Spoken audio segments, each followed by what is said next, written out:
Okay, in this lesson, we're going to talk about how swing and jazz musicians play over the turnaround to a blues. Now, in the last lesson, we walked through how to look at playing the changes over a 5-4-1 turnaround, which is the turnaround that you're probably used to if you play blues, if you play blues rock. And I even talked about how there's sort of a trend in the 50s and 60s of playing sort of like soul jazz tunes that had a simpler 5-4-1 turnaround. But for most of the swing era and the bebop era, the turnaround on a blues, the last four measures, was not played as a 5-4-1 turnaround, but as a 2-5-1 turnaround. So if you were in the key of F and you're used to playing a 5-4-1, that would be C to B flat to F.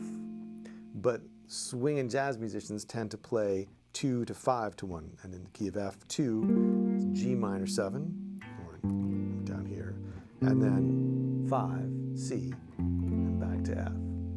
And so that requires thinking about it a little bit differently.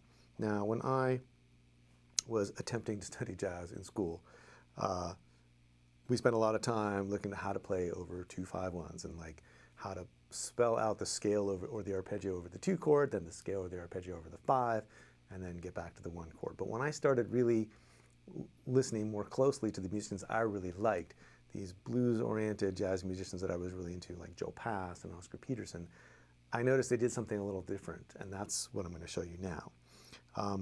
What those musicians tend to do is to play 2, and then when they get to the 5, they just sort of slip into the blues. And I always wondered, why do I like the way these guys play so much? And when I stopped to figure it out, I was like, that's part of it. It's that instead of literally playing out the 5, they're, and not just on the 2-5, but all over the 12-bar blues, they're finding ways to incorporate the blues even while they're playing the changes. And this is a really good example of that. You're spelling out the 2, but then instead of spelling out the 5, you're spelling out, you're just going into the F blues. You're in the key of F, so you're playing 2, and then you're playing the blues, the F blues. And it works for a couple of reasons. One is because just playing an F blues lick that resolves to the note F will sound like a strong resolution. And it'll sound convincing even though you're on the 5 chord, because the 5 chord is leading to the 1, and so is your lick. So they're both, even though they're coming from different places, they're heading in the same direction. The other reason that it works is because if we look at what we're doing over the 2 and then over the 5 with the blues lick, there is a place where things kind of line up. If we're in F, here's G, the root of the 2 chord. And from here we have the flat 3rd, the 5th, the flat 7, and the 9 of G minor. And from flat 3 through 9 are kind of the good notes, or the hip note choices to make over that 2. And if we connect them up with scale tones, root 2, flat 3, 4, 5, 6, flat 7, root 9, then we've basically got a G Dorian scale. But really what we care about is these notes, flat 3, 5, flat 7, and 9. And then whatever scale steps come in between those from the Dorian scale. And then whatever ways we can chromatically connect those notes. Because any place we have a whole step, we can connect it with a chromatic step in between those 2 notes. So that's what we're doing on the 2 chord. But if you look at this, we've got here's 5, flat 7, 9, and even the 11 of G minor. Those are also, at the same time, those notes happen to be the 6, root, 3, and 5 of F. So as you go up,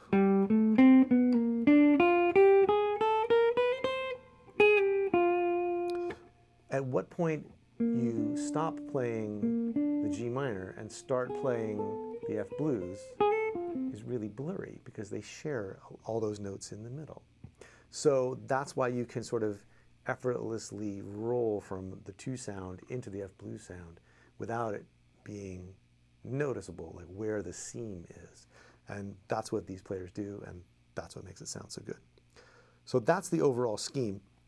And just to give you some ways to practice this, I'm going to play through 3 different licks that all do this. And I'll do them first just without the track, and then I'll play them with the track so that you can hear what they sound like in context. So the first one I already showed you, this. So 1, 2, 3, and.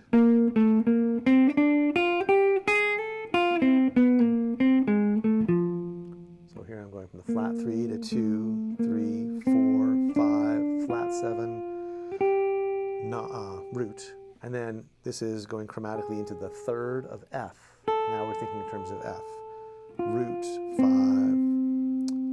chromatically to 4, flat 3, 3, root. So there's our 2 lick and our blues lick.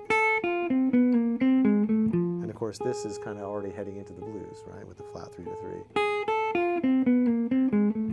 So there's one way to do it. Now say coming down from the 9.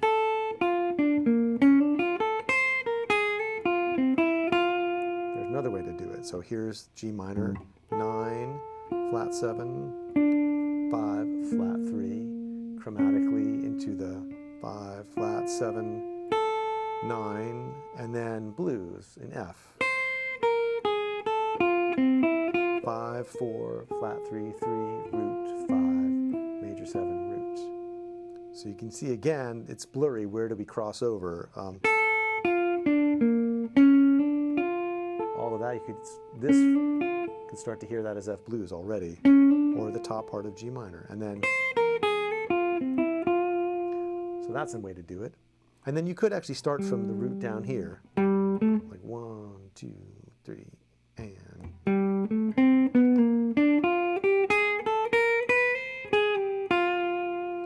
And so here we've got root 2, 4, chromatically down to flat 3, 5, flat 7, root, and then flat 3 of F, 3, 4, flat 5, and then slide up 5, and then flat 3, 2, root.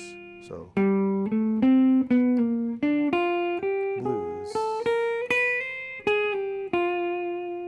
So let me play each one of these over a jam track so you can hear them in context. And the jam track will just go from 2 to 5 to 1, and I'll play each one. So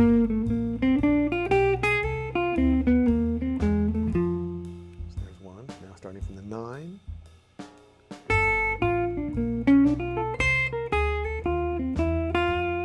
And then finally starting from the low root.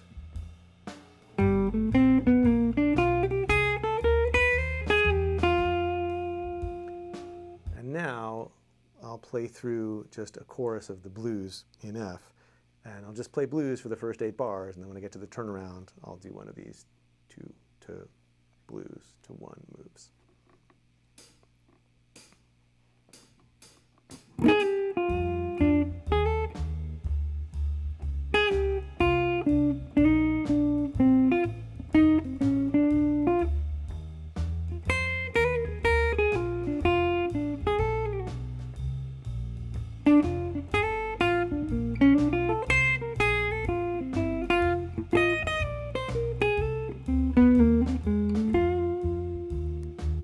Okay, so that's the swing turnaround and a strategy for playing over the 2 to 5 to 1 using the blues over the 5 chord. So try that out, try and incorporate that with some of the other things we've talked about, and hope you have fun working on that. So for Fretboard Confidential, I'm David Hamburger, and I'll see you next time.